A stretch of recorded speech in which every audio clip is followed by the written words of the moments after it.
혹독한 조선의 겨울, 경운궁, 오늘날 덕수궁의 서궁 담장 너머로 스며든 바람은 아무 소리도 싣지 못했다. 그곳은 부지런히 돌아가는 왕궁의 심장부라고는 믿기지 않을 만큼 부자연스러운 침묵, 정적이 감도는 곳이었습니다. 빗장이 걸리고 봉인된 문 뒤편, 한 여인이 차가운 방 안에 홀로 앉아 있었습니다. 그녀는 칭호를 박탈당하고 가문은 처형당했으며 그녀의 세상은 난방도 되지 않는 방 한 칸으로 줄어들었습니다. 이 여인은 한때 임모광우였으나 이제는 그저 자신의 궁에 출몰하는 유령 같은 죄수일 뿐이었습니다. 이 숨막히는 정적 속에서 마침내 소식이 벽의 균열을 비집고 스며들었습니다. 전령이 아닌 소문의 오싹하고도 최종적인 형태로 말입니다. 그녀의 아들, 7살 8살을 앞둔 영창대군이 죽었다는 소식이었습니다. 자세한 내용은 없었습니다. 그저 세상에서 그의 부재라는 무뚝뚝하고 잔인한 사실만이 존재할 뿐이었습니다. 어머니가 어떻게 이런 일을 감당할 수 있을까요? 심장이 뛰는 이유가 사라졌는데 어떻게 심장은 계속 뛸 수 있을까요? 어린아이가 대체 무슨 죄를 지었기에 자신의 왕이자 이복형에게 죽임을 당해야 한단 말씀입니까? 이것이 정의일까요? 왕이 미래의 경쟁자로부터 왕좌를 지키기 위한 필요하고도 냉정한 권력의 산술이었을까요? 아니면 그보다 훨씬 더 원초적인 질투, 두려움, 그리고 왕조의 근간을 더럽힐 만큼 지독한 배신의 이야기였을까요? 서궁의 침묵은 아무런 답도 주지 않았습니다. 그저 비명으로도 다 담아낼 수 없는 거대한 슬픔, 한 어머니의 흐르지 못한 눈물의 메아리만이 그곳을 맴돌았습니다. 이것은 그 침묵에 대한 이야기입니다. 이것은 한 어머니의 오랜 기다림, 무기가 된 슬픔, 그리고 살해당한 아이의 잿더미 속에서 기나긴 세월 끝에 태어날 복수의 서막이었습니다. 이 비극의 깊이를 이해하기 위해서는 시간을 거슬러 17세기 초로 돌아가야 합니다. 조선은 참혹한 임진왜란의 상처가 채 아물지 않은 나라였습니다. 일본의 침략은 땅을 황폐화시켰고 궁궐을 불태웠으며 왕실에 대한 백성들의 믿음을 산산조각 냈습니다. 이 위태로운 왕국의 정점에는 선조가 앉아 있었습니다.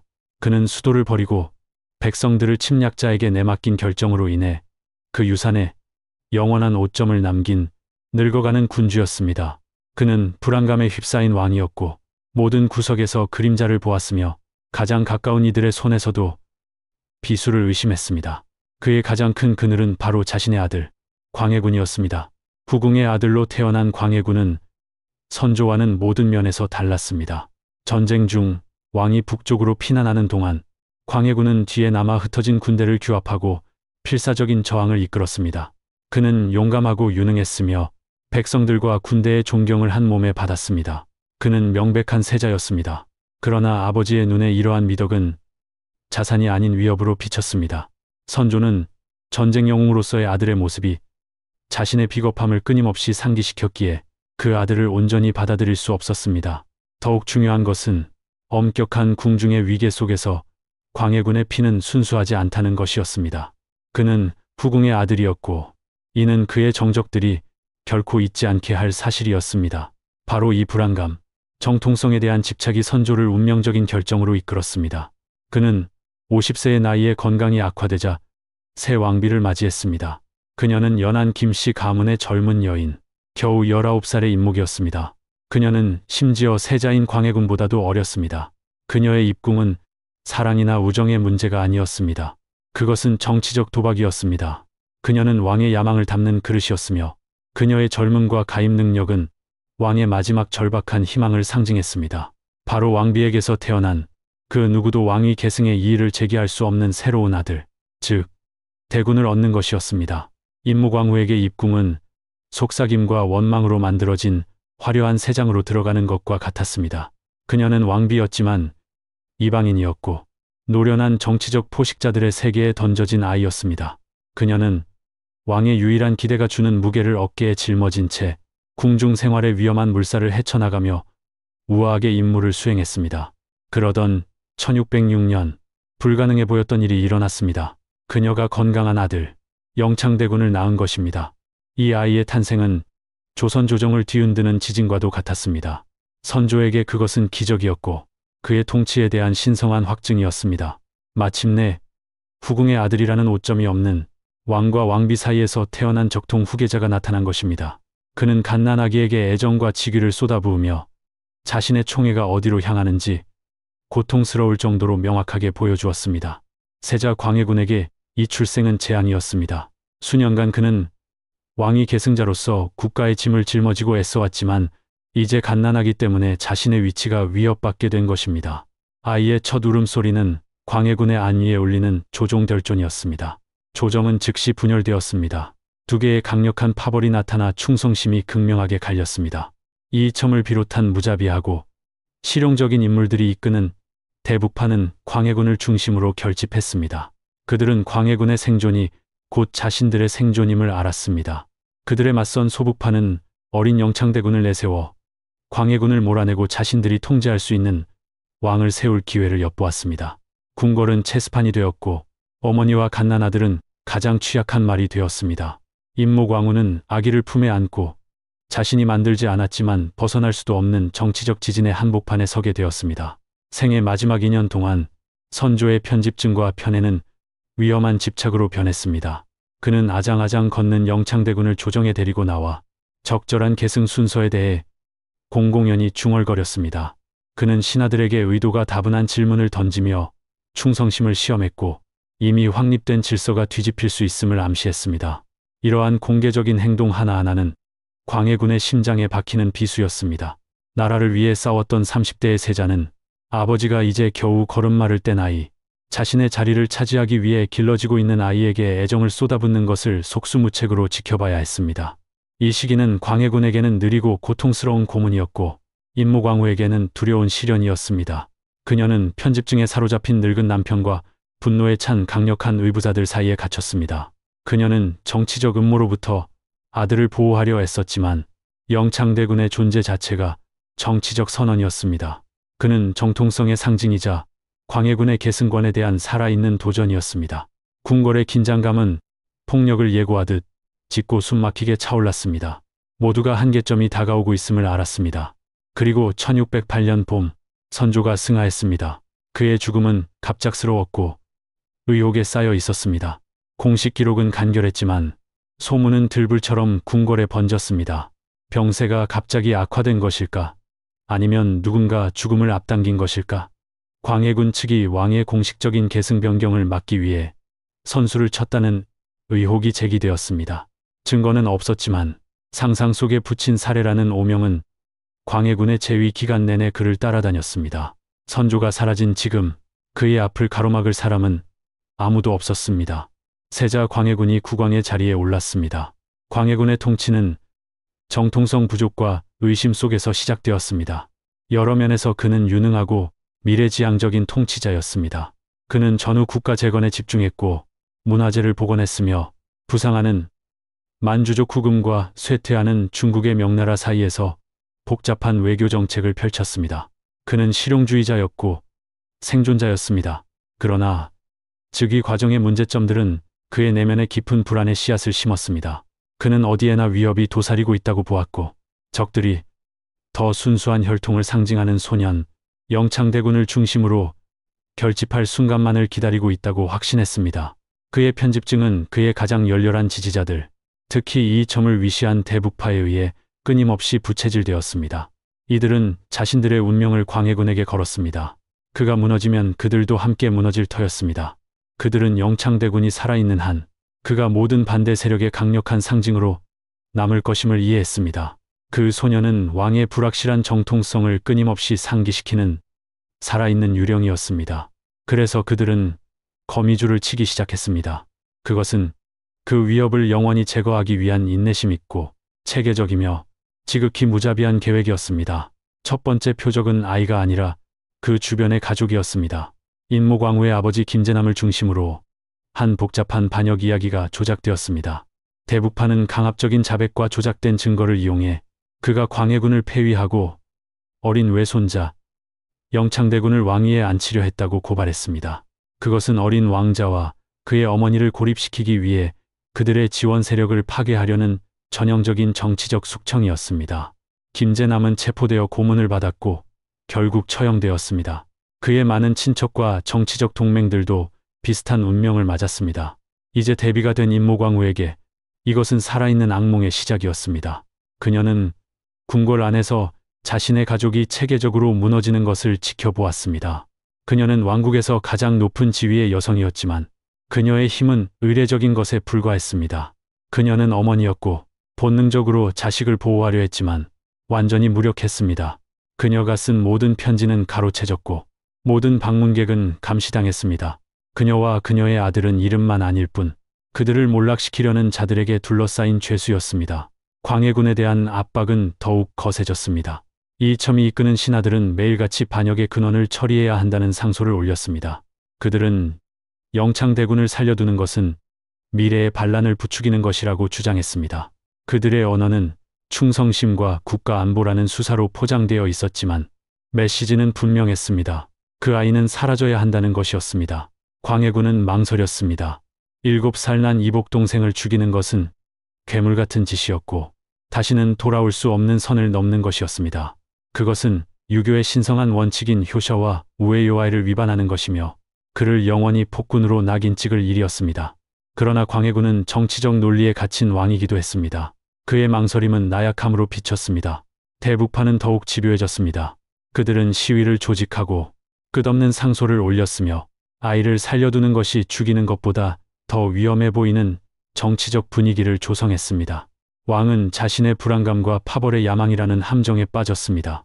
그는 충성스러운 신하들의 얼굴을 보았지만 다른 일을 선호했던 아버지의 속삭임을 들었습니다. 그는 작은 소년을 보았지만 그가 자라서 자신에게 칼을 겨누는 군대를 이끄는 모습을 상상했습니다.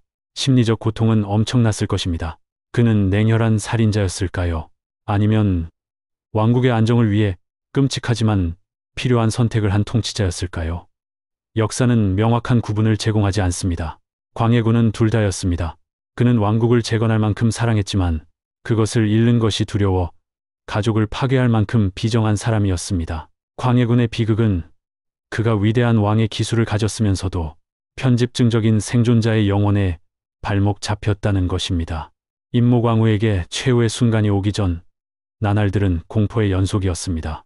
그녀는 궁궐을 가득 채운 명백한 위협으로부터 아들을 보호하려 애쓰며 곁에 두었습니다.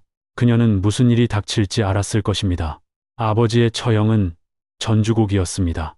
아들을 겨냥한 끊임없는 상소는 다가오는 운명의 북소리였습니다. 그녀는 밀물이 아들을 집어삼킬 것을 알면서도 그저 아들을 더 세게 껴안는 것밖에는 할 수 없는 무력한 어머니였습니다. 조선왕조실록은 정치적 책략, 상소, 교지를 기록합니다. 하지만 어머니의 광란하는 심장 소리나 어둠 속에서 작은 손이 그녀의 손을 움켜쥐는 감촉은 기록할 수 없습니다. 종말은 잔인하고 관료적인 효율성으로 다가왔습니다. 교지가 내려졌습니다. 선조의 7살 난 아들 영창대군은 왕자 지위를 박탈당하고 서인슈렌으로 강등되었다. 궁궐의 병사들이 대비의 처소에 닥쳐 그를 데려가려 했습니다. 이 순간이 바로 역사가 기억하는 광해군 통치의 잔인함을 정의하는 순간입니다. 병사들이 아들을 그녀의 품에서 떼어내려 할 때 어머니가 자신의 몸으로 아들을 감싸며 애원하고 구걸하는 이미지입니다. 실록은 그들이 아들을 끌고 갈 때 그녀가 국문에 매달려 울부짖었으며 그 울음소리가 안뜰에 울려 퍼졌다고 기록합니다. 그녀는 대신 자신을 죽여달라고 애원했습니다. 그러나 그녀의 간청은 무시되었습니다. 혼란스럽고 겁에 질린 소녀는 가장 위험한 정치범들을 위한 외딴 요새인 강화도로 유배되었습니다. 그는 떠났습니다. 그리고 인모광우의 세상은 침묵에 잠겼습니다. 1618년 인목대비는 폐모되어 서궁경운궁에 유폐되었다. 문은 잠겼고 창문에는 빗장이 걸렸으며 거처 주위의 담장은 더 높아졌습니다. 그녀는 왕국의 심장부 안에서 사실상 산채로 매장당했습니다. 시종들은 해산되었고 외부와의 소통은 끊겼습니다. 그녀는 공식적인 궁중 생활에서 지워진 완전히 고립된 비fe 인간이었습니다. 1614년 강화에서 비밀리에 사망했다.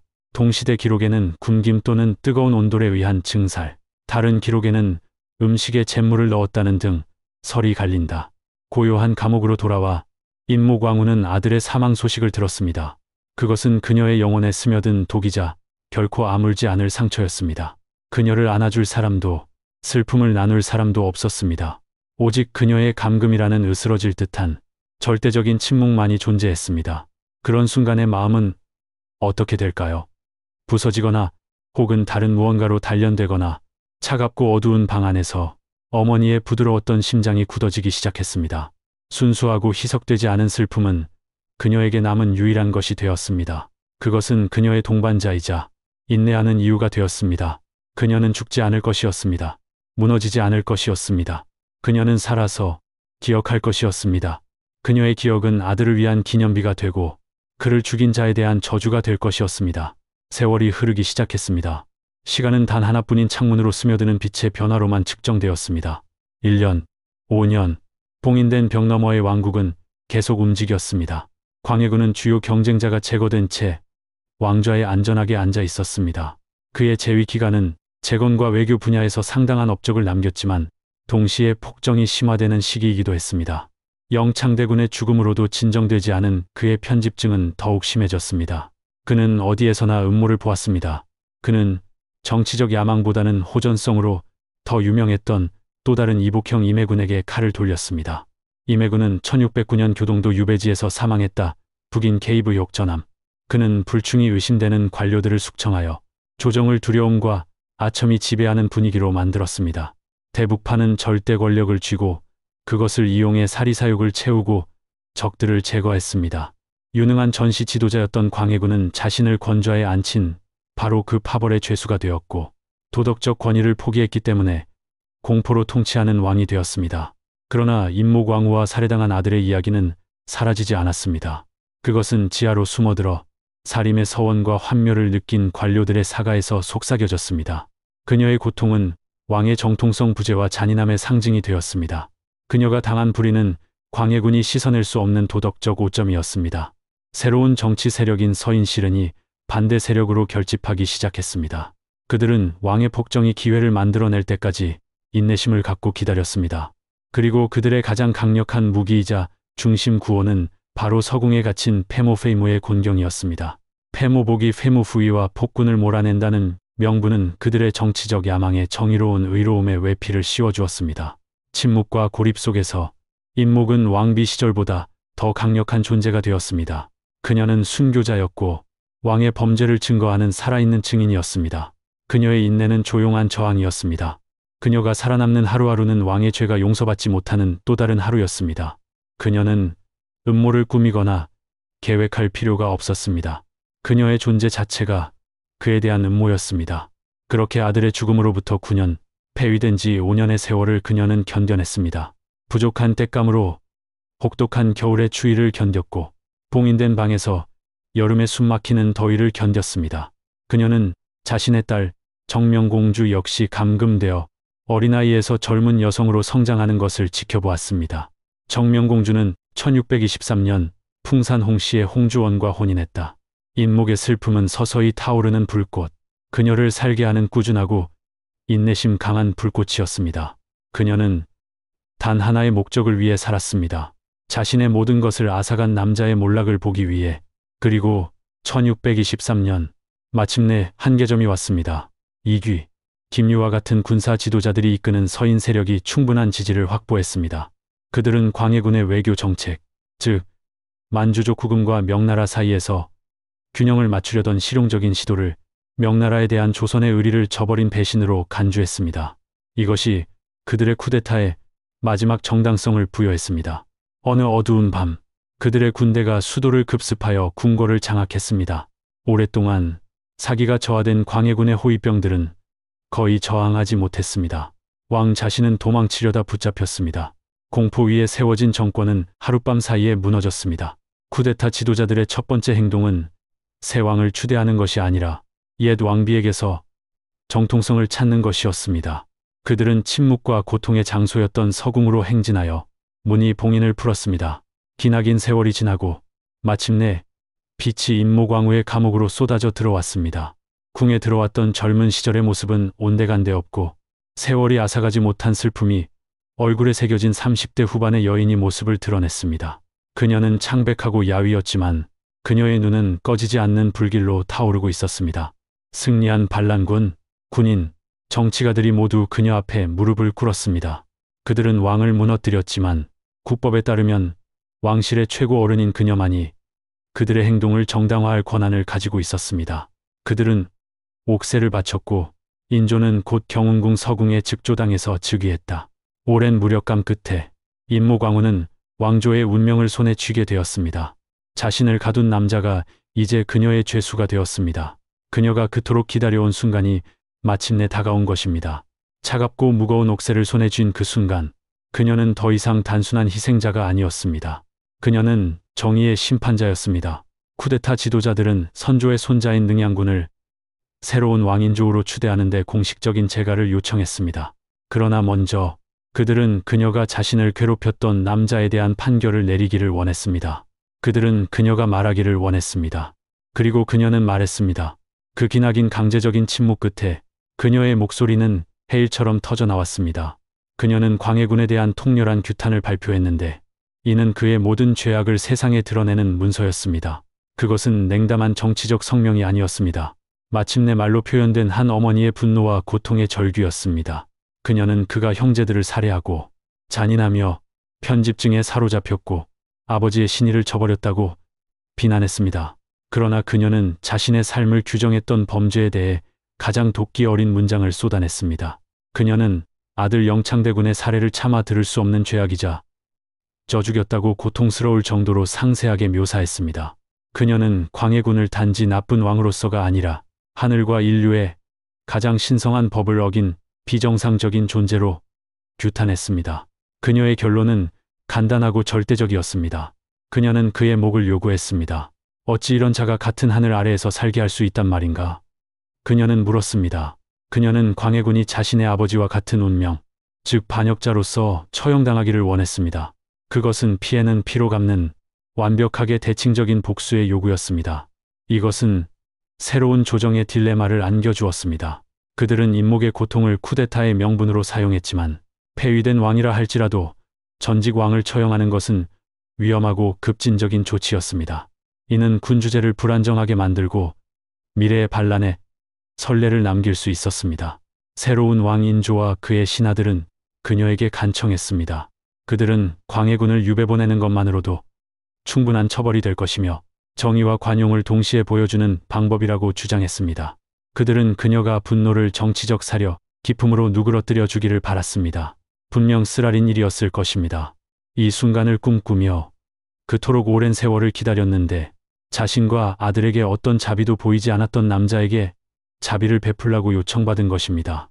그러나 그녀는 또한 현실주의자였습니다. 그녀는 감옥에서 수십 년을 살아남았습니다. 그녀는 가능한 것의 예술을 이해했습니다. 그녀는 물러섰습니다. 광해군은 왕의 지위를 박탈당하고 평민으로 강등되어 멀고 혹독한 유배지로 보내졌습니다. 처음에는 그녀의 아들이 살해당했던 바로 그곳 강화도로, 나중에는 제주도로 보내졌습니다. 그는 살아남았지만 불명예 속에서 살아가며 자신이 지우려 했던 바로 그 여인에 의해 그의 역사가 쓰인 채 폐위된 폭군으로 영원히 기억될 것이었습니다. 이 결말에서 우리는 무엇을 배울 수 있을까요? 이것이 진정한 정의였을까요? 아니면 단지 정치적 타협이었을까요? 어떤 역사가들은 임목이 궁극적인 복수를 거부당했다고 주장할지도 모릅니다. 광해군은 유배지에서 거의 20년을 더 살다가 자연사했습니다. 그는 결코 처형자의 칼날을 마주하지 않았습니다. 이런 관점에서 보면 그녀의 승리는 불완전했습니다. 하지만 아마도 다른 해석이 있을 것입니다. 아마도 진정한 복수는 피와 응징 속에서만 발견되는 것이 아닐지도 모릅니다. 광해군이 받은 처벌은 빠른 죽음이 아니라 길고 느린 사회적, 정치적 말살이었습니다. 그는 자신의 통치가 실패했으며 자신의 이름이 경멸받는다는 사실을 안고 살아가야 했습니다. 그리고 이 역사의 최종 평결을 내린 사람은 누구였습니까? 바로 임목왕후였습니다. 그녀는 그보다 오래 살아남음으로써 그의 유산을 정의할 권리를 얻었습니다. 그녀의 교지는 공식 역사가 되었습니다. 그녀의 고통은 그의 통치 전체를 판단하는 렌즈가 되었습니다. 그녀는 아들을 잃었지만 기억의 전쟁에서는 승리했습니다. 이 이야기는 권력의 잔인한 본질과 조선의 가부장적 사회에서 왕실 여성의 위태로운 위치를 조명합니다. 임목은 자궁의 가치로 평가받는 정치적 도구로 궁에 들어왔습니다. 그녀의 목적이 달성되고 아들이 위협이 되자 그녀는 버려지고 감금되는 유령 같은 존재가 되었습니다. 그러나 순전한 인내를 통해 희생자로서의 그녀의 지위는 가장 강력한 정치적 자산으로 변모했습니다. 그녀의 수동적인 고통은 혁명을 위한 도덕적 촉매제, 즉 능동적인 무기가 되었습니다. 이는 힘으로 세워진 정권에서 불의에 대한 조용하고 끈질긴 기억이 어떤 군대보다 더 강력한 위협이 될 수 있음을 보여줍니다. 임모광우와 광해군의 이야기는 개인의 도덕성과 정치적 필요성 사이의 충돌에 대한 깊은 성찰입니다. 광해군은 1차원적인 괴물이 아니었습니다. 그는 유능한 행정가이자 예리한 외교관이었으며 위험한 시기에 나라를 이끌려 했던 인물이었습니다. 그러나 그는 치명적인 결함, 즉 용서할 수 없는 죄를 저지르게 만든 깊은 불안감 때문에 결국 무너졌습니다. 그는 가족의 유대보다 권력의 논리를 택했고 그로써 자신의 파멸의 씨앗을 뿌렸습니다. 그는 한동안 왕좌를 확보했지만 영혼을 잃었고 궁극적으로는 왕국을 잃었습니다. 쿠데타 이후 임모광우는 완전한 지위와 명예를 회복했습니다. 그녀는 이제 이 땅에서 가장 존경받는 여인, 대왕대비가 되었습니다. 그녀는 본궁에 거주하며 수많은 시종들의 시중을 받았고 국정에 대한 자문을 했습니다. 그녀는 승리를 거두었습니다. 그녀는 자신의 결백을 입증했습니다. 그녀의 가문은 명예를 회복했고 아들은 사후에 왕자의 지위를 되찾고 성대한 추모를 받았습니다. 표면적으로 정의는 실현되었습니다. 하지만 그녀가 과연 평화를 찾았을지 궁금해하지 않을 수 없습니다. 화려한 의식과 칭호가 아들이 남긴 빈자리를 채웠을까요? 광해군의 비참한 유배 생활에 대한 소식이 그녀의 상실감을 진정으로 달래주었을까요? 아마도 그 명예는 차가운 위안에 불과했을 것입니다. 기나긴 세월 동안 그녀의 삶은 슬픔과 복수의 희망이라는 두 가지로 정의되었습니다. 일단 복수가 성취되자 남은 것은 슬픔뿐이었습니다. 목적은 사라졌지만 고통은 계속되었습니다. 그렇게 한번 부서진 어머니의 마음은 결코 다시 온전해질 수 없습니다. 그녀의 이야기는 비극적인 서사시입니다. 권력의 화려한 전당에서 시작하여 감옥의 고요한 어둠 속으로 내려갔다가 축하만큼이나 묘비명처럼 느껴지는 승리로 끝난 여정입니다. 그것은 왕좌의 안위를 위해 아이들의 생명이 희생될 수 있고 어머니의 사랑이 짐이 되는 왕조 정치의 잔인한 계산을 증명합니다. 제국의 영광, 왕의 유산, 이런 것들은 우리가 종종 자세히 들여다보기를 꺼리는 토대 위에 세워져 있습니다. 궁극적으로 임모광우의 이야기는 우리에게 제국은 흥하고 왕좌는 무너진다는 것을 상기시킵니다. 역사의 거대한 서사는 덧없고 수정과 혁명의 대상이 됩니다. 그러나 살해당한 자식에 대한 어머니의 슬픔은 절대적입니다. 그것은 자연의 힘이자 정치 파벌과 왕의 통치보다 오래 지속되는 본질적인 진실입니다. 서궁의 벽 뒤에 수십 년간 갇혀있던 임모광우의 말없는 비명은 궁극적으로 광해군이 내린 그 어떤 왕명보다 더 크고 오래 지속되는 힘을 가졌음이 증명되었습니다. 이 이야기는 우리에게 마지막으로 엄숙한 질문을 던집니다. 무엇이 진정으로 시간을 초월하여 지속되는가? 권력자들이 세운 기념물과 궁전인가? 아니면 그 권력을 얻기 위해 저지른 불의에 대한 기억인가? 아들의 죽음을 목격하고 살아남아 적의 이야기의 마지막 장을 쓴 한 어머니의 이야기는 사랑과 상실을 원동력으로 하는 기억이야말로 가장 강력한 힘임을 시사합니다.